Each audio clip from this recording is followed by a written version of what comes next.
All right, so now we're going to set up some of the settings to get your store kind of optimized and working correctly and kind of protect you a little bit on the back end and set up your payments. So here we're going to go down to settings. We're going to go to payments and I recommend, obviously, my email set up for PayPal initially. If you don't have an email if the email that you registered with Shopify initially isn't a PayPal eligible email, meaning you don't have a PayPal account already attached to that email, literally just edit it and you can add an email that way. That will help you set up PayPal. I recommend always using PayPal. A lot of people, it will help your conversions because a lot of people trust PayPal. They know that, they have a little bit of a resignation of putting their credit card into a site that they're not 100% familiar with. And obviously, the majority of your customers initially, when you're drop shipping, will be customers that aren't familiar with your site 100%. So this will add an incentive for them to buy. They'll trust it a little bit more because they have that PayPal button. They don't have to put their credit card information in on your site. So it doesn't really matter about the trust factor that much when they're checking out. So it's good to have that PayPal button there. You're always going to put that in. I also recommend doing Shopify payments so you can set that up. That works really, really well. And if you want to go the Amazon Pay route, that works too. I don't do that. I literally just keep Shopify and PayPal. I find that they're the two best, most converting ways to accept payments. Now we are going to go into, is there a save button? No, there's not. So we're going to go back to settings. We are going to go to taxes and shipping. Let's first hop into shipping. And you can see that this is the site where you're shipping from. This is calculated at checkout, so that's set up good. That's calculated at checkout. You don't have to this is your zones and your rates. You don't have to ship to the rest of the world. If I wanted to ship just into the US, I would. You can also go into editing the rest of the world here if you'd like, and kind of just simply put it, you can X out of that if you'd like. And one thing that I do, you don't have to do, depending on what you do. I like to ship to Mexico just because it's right there. I also like to ship to Canada. And granted, keep in mind that I'm in the US. It might depend on where you are. Maybe you're in India, maybe you're in Germany, you're in Europe and stuff like that. So maybe if you're in Europe, like in Germany or in the UK, you just want to simply ship to European nations because it's easy for you. If you're in India, maybe you want to ship to, countries that are surrounding you. Maybe you want to ship to the entire world. It's up to you. Something to keep in mind. I like to ship to the 5 or 6 main English-speaking countries, just because all my copy and all my writing is in English, and it just is easier, I find. And then I add Mexico because it obviously borders the U.S. and a lot of Mexicans speak English. So I do Mexico, Canada, the U.S., the U.K. I do Ireland.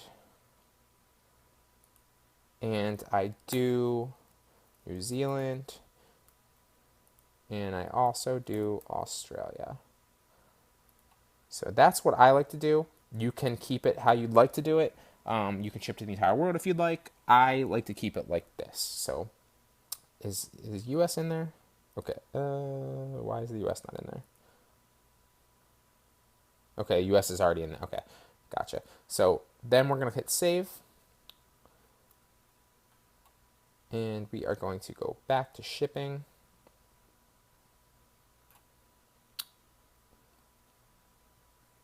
Okay, so 234 countries are not covered. The US is, and 6 countries in the rest of the world that we added are covered. Gotcha. That's what we're going to do. Label format. I keep it the generic 8.5 by 11 inch, but you can click the other one if you'd like. And then we are going to hit back. Now we're going to go into checkout. And there's some important stuff in checkout. I like to click accounts are optional. This helps increase your conversion rates and is essential. You can require them if you like. I don't recommend that. When you're checking out, and because I'm sure a lot of us have purchased stuff online, that a lot of times stores or online places will force you to create an account to make a purchase. And that can just be a hassle. And in a sense like this, where people aren't already familiar with your site, it's going to scare people away. A lot of times it's just one more barrier to entry that they have to make the purchase. I like to make accounts optional. That way it prompts them to create an account if they'd like or check out as a guest. I find that conversion rates are highest when you click accounts are optional. So it's something to keep in mind. You don't have to go that route. I just recommend it. With their full name, I require their first and their last name for shipping purposes. Company name, hidden, address, line 2 is optional, obviously. Phone number's hidden. You can click this. This is what I usually do to use the same shipping address as the billing address by default.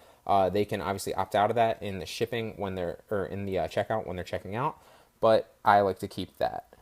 I also check off the by default customer agrees to receive promotional emails. That allows you to A, capture their email, and B, and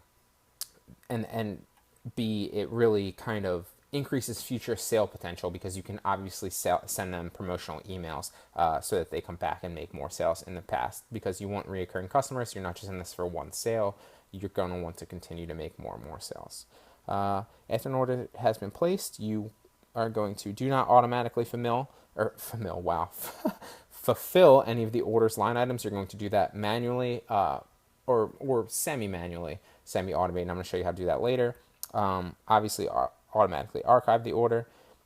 And then we're going to go down here to the refund policy. And one of the phenomenal things about Shopify is you can auto-generate a sample refund policy. And that will literally, it authenticates your site, number one, because all this copy is already written for you. But you can add in little bits and pieces here and there. I wouldn't, to be honest, recommend being too sneaky with some of these things. But sometimes people like to go in and they'll add, certain specifications, like you can only return an item that is this or that, and they'll kind of throw it in down here in some of the fine print where you're not really looking for it. You can do that if you want, or you can just auto-generate. I would kind of put some thought into that and do that as you want to.